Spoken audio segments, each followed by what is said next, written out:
La matinale d'Europe 1. Nikos Aliagas. Axel de Tarlet, l'agriculture française, on l'oublie, est la première agriculture d'Europe et elle a plutôt la cote face aux nouvelles exigences des consommateurs. Expliquez-nous pourquoi. Eh bien oui, durant hier, c'est 14 heures de marathon. S'il est resté 14 heures, Emmanuel Macron, c'est qu'il a été plutôt bien accueilli. En tous les cas, il a été mieux accueilli cette année que l'an dernier à ce salon de l'agriculture. Vous l'avez pris même un 9, je crois. Oui, voilà, cette année, ça s'est mieux passé. Pourquoi ? Eh bien parce que les agriculteurs n'ont pas lancé les agriculteurs. Voilà, mais les agriculteurs vont mieux. Et ils vont mieux dans les chiffres, les chiffres sont meilleurs, et ils vont mieux dans leur tête.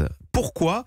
Eh bien parce que ce qui a longtemps été considéré comme une faiblesse de l'agriculture française, à savoir que chez nous, elle est moins moderne, elle est plus petite, eh bien cette caractéristique est en train de devenir une force. Je m'explique. Donc en France, nos exploitations sont plutôt plus petites qu'ailleurs. Si vous allez regarder en Allemagne, vous avez des fermes de 2000 vaches avec tout un process mondialisé. D'ailleurs, Emmanuel Macron l'a rappelé hier, 70, en Europe, 70% de l'alimentation pour les animaux, pour les vaches, sont importés. En gros, c'est de l'OGM, c'est du soja OGM américain. Voilà. Non, mais on dit que ce modèle de ferme-usine n'a plus d'avenir. Mais oui, il n'a plus d'avenir tout simplement parce que les consommateurs n'en veulent plus. On parle tous les jours de la déconsommation. C'est une réalité. Ce qui marche aujourd'hui, c'est le bio.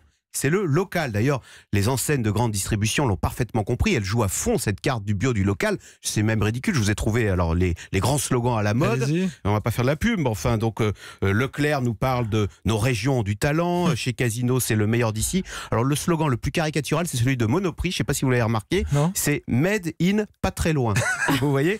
Donc, alors il y a un peu de. En gros, ils te disent c'est pas du chinois, c'est ça. Voilà, c'est vraiment local. C'est à côté du coup. Voilà.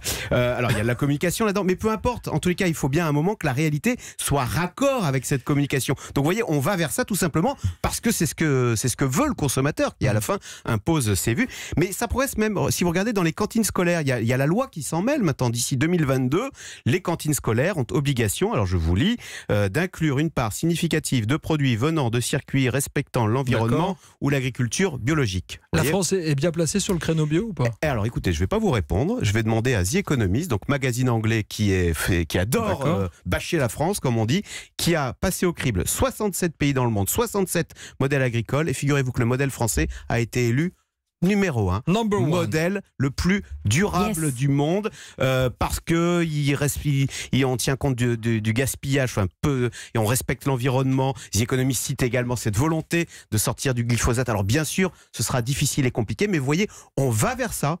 Et l'agriculture française est plutôt bien placée de ce point de vue-là. Le Zoom écho tous les jours et cette semaine encore avec Axel de Tarlet. Nikos Aliagas sur Europe 1.